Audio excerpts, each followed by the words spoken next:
Some doors don't creak when they open. Some locks don't break. Some secrets are handed to you like an inheritance.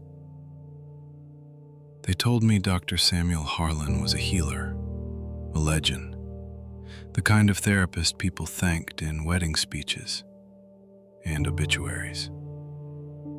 But 3 days after I bought his clinic, I found a locked drawer, and inside it were voices that weren't supposed to exist anymore.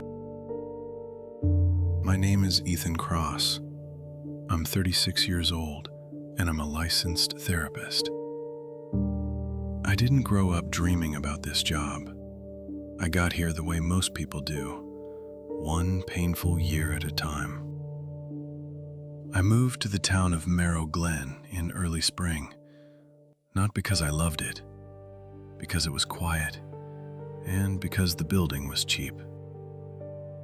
The clinic belonged to Dr. Samuel Harlan. Even if you didn't believe in therapy, you'd heard his name. He'd been practicing there for 27 years.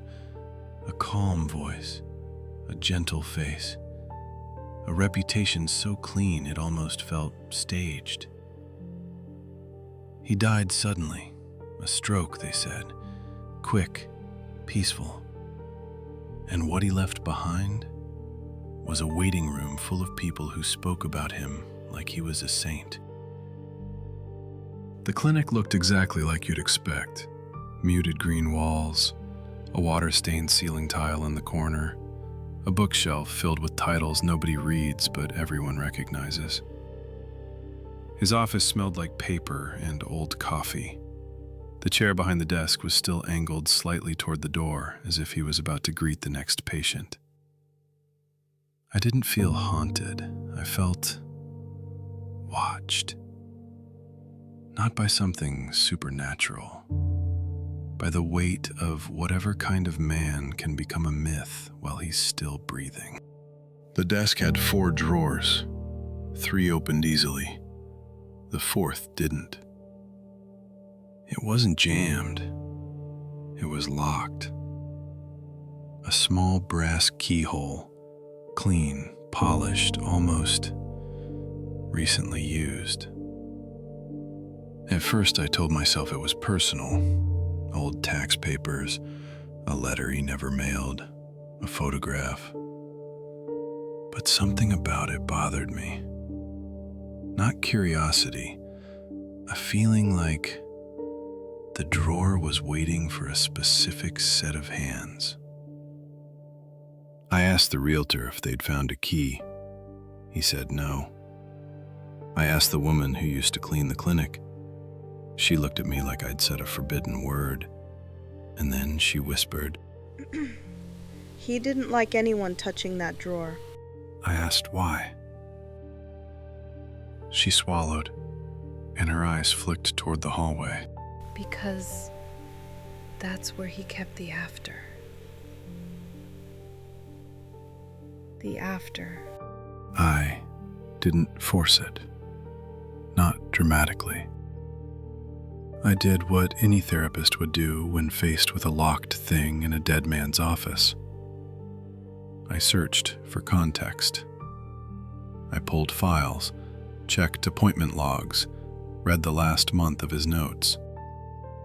And that's when I noticed a pattern. He'd written the same phrase again and again in the margin of certain patients. Truth session. Always underlined. Always dated, always followed by one final appointment. And after that, nothing. No follow-up, no discharge plan, no referrals, just a blank space where a person's life should have continued. I went to the local library, pulled old newspapers and searched the names, and one by one, they showed up. Not as deaths, as disappearances. I wrote them down on a yellow legal pad. Rachel Pike, 2017. Darren Holt, 2018. Mina Calder, 2019. James Rourke, 2019. Sophia Vance, 2020. Noah Klein, 2021. 6 names, 6 missing persons. All of them had 2 things in common. They'd been seen entering this clinic, and after their last appointment, they were never seen again. I stared at that locked drawer, and for the first time, I stopped thinking of it as private. I started thinking of it as evidence. The key wasn't in the desk. It wasn't in the filing cabinet. It wasn't taped under the drawer like some lazy secret. It was inside a book. A hardcover copy of Man's Search for Meaning. Page 112. A tiny envelope, my name written on it in neat handwriting. Ethan. I didn't understand how that was possible. I hadn't moved to Merrow Glen when he was alive. I'd never met him. Yet, there it was. As if he'd been expecting me. Inside were cassette tapes. Old ones. Each labeled with a first name, a date, and a single sentence. Not diagnoses, not symptoms, not treatment goals. Sentences like, what you are without your story. Remove the excuse. The thing you won't say out loud. At the bottom was one tape with no patient name. Just 2 words. For Ethan. Rachel, take your time. I don't even know where to start. I wake up angry. I go to sleep angry. And in between, I pretend I'm fine because people like me better that way. What are you angry at? That I'm still here. That's the part nobody says. Everyone talks about wanting to live. I don't. I just don't want to die in a way that makes me look weak. If you removed the fear of being judged, what would you do? I'd stop performing. I'd stop trying to earn permission. I'd go quiet. And if you went quiet, who would you be? Nobody.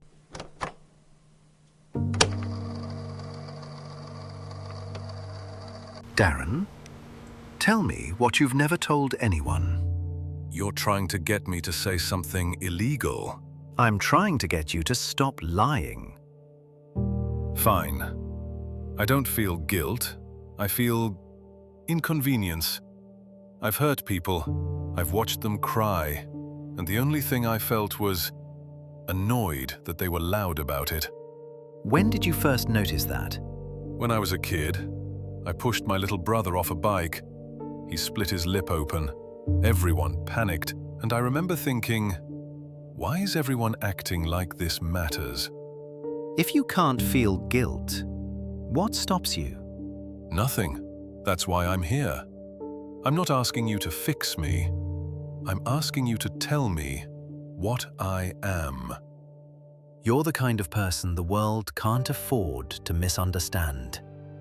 So what do you do with someone like that? You remove the excuses, and you see what's left.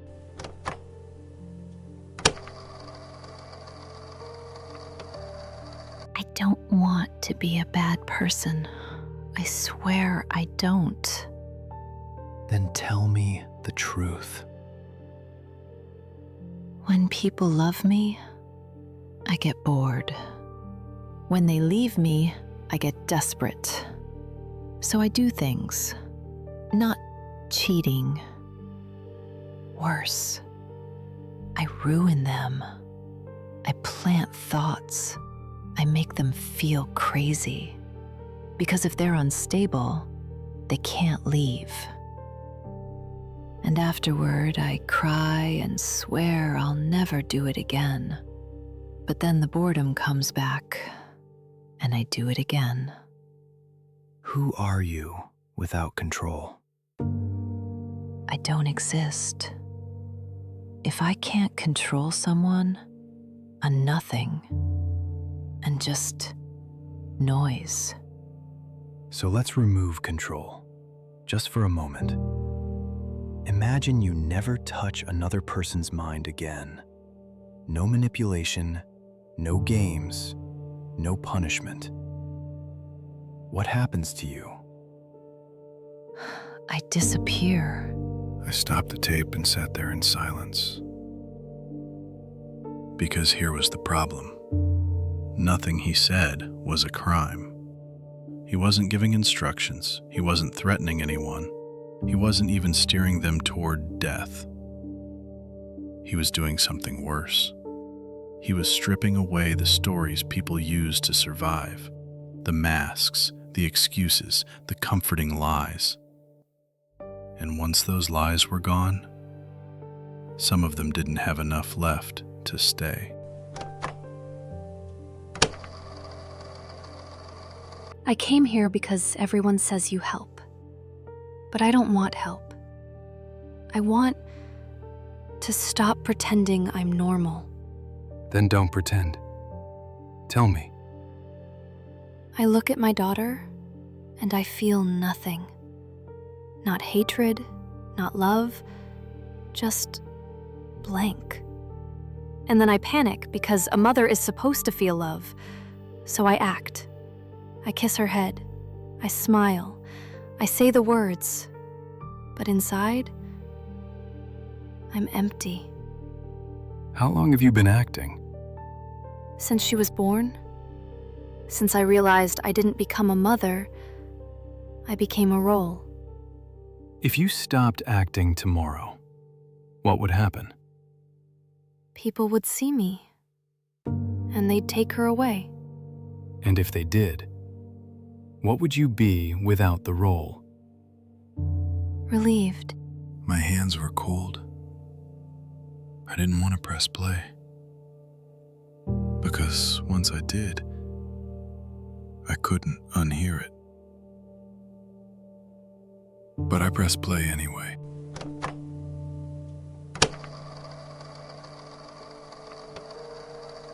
If you're hearing this, then I'm dead. And you're sitting in my office, Ethan. Not because you were curious, because you were chosen.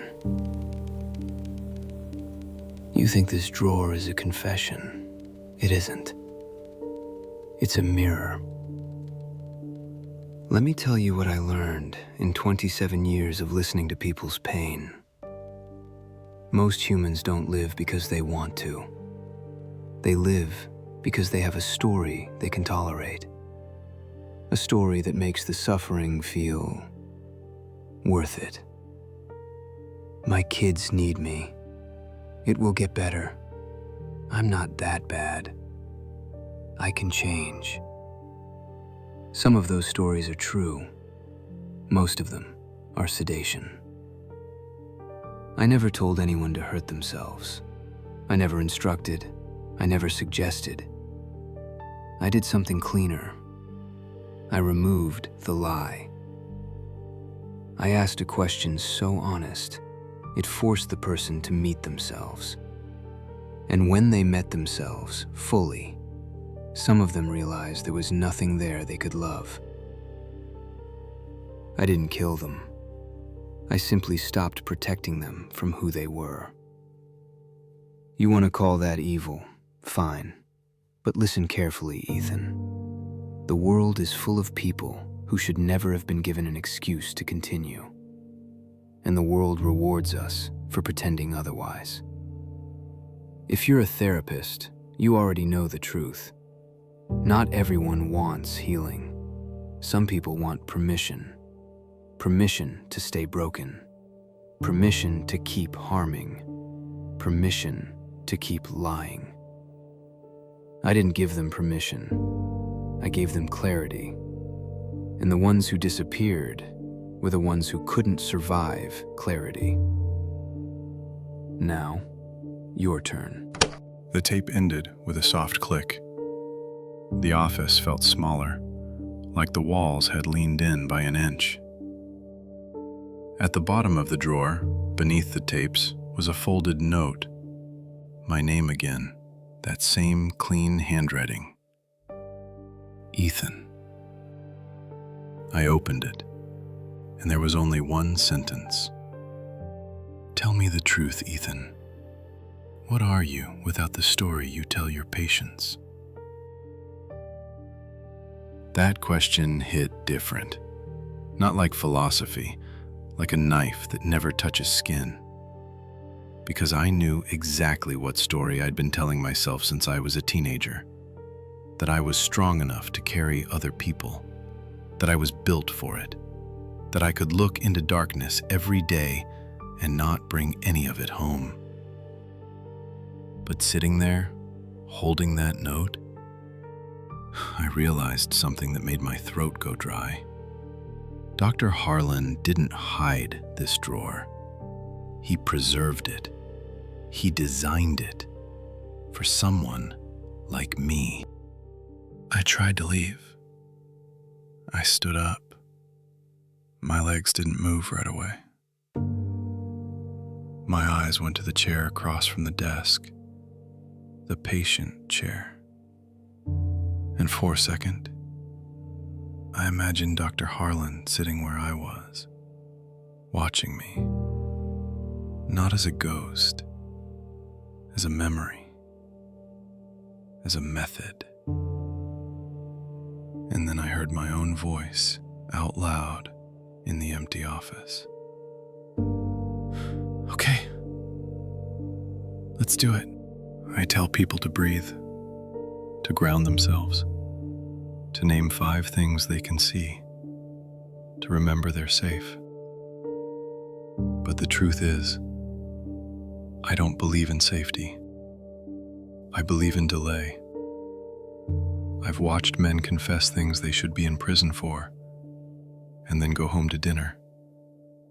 I've watched women describe the exact moment they realized they hated their own child, and then ask me if they're bad for feeling it. And I nod, I validate, I stabilize, because that's the job. But Dr. Harlan, he didn't stabilize. He excavated. And suddenly I understood what the drawer really was. Not proof he ruined people, proof he found what was already true. The clinic didn't belong to him. It belonged to the question. I looked back into the drawer. There were 6 patient tapes, and one for me. But there was something else I hadn't noticed. A thin cardboard divider. Behind it, another set of labels, more names, dozens, maybe hundreds. Not missing persons, not disappearances, just names. And next to each name, one word: survived. Dr. Harlan didn't do this a few times. He ran a long experiment. And I was the next variable. I wish I could tell you I went straight to the police. I wish I could tell you I exposed him, that I became the hero in a story that begs for one. But here's what actually happened. I sat in that chair for a long time, holding that note, feeling something I hadn't felt in years. Not fear, not sadness. A kind of clarity so sharp it made everything else feel fake. and I finally understood what Dr. Harlan meant. The world is too big. Not in distance, in weight, in what people carry, in what they hide. I locked the drawer, I put the key back in the book, and I wrote one line on a blank cassette label. Not a patient name, not a date. Just one word. Truth session. That night, I didn't leave a note. I didn't leave a speech. I didn't leave a performance. I left the clinic exactly the way he would have wanted. Quiet, clean, unexplained. And the next morning, the waiting room lights turned on automatically at 9, just like always. But no one ever opened the door. Because the drawer wasn't hidden. It never was. It was waiting for the next therapist to buy the building and sit down and press play. If you're struggling, please talk to someone you trust or a professional in your area. You don't have to carry it alone.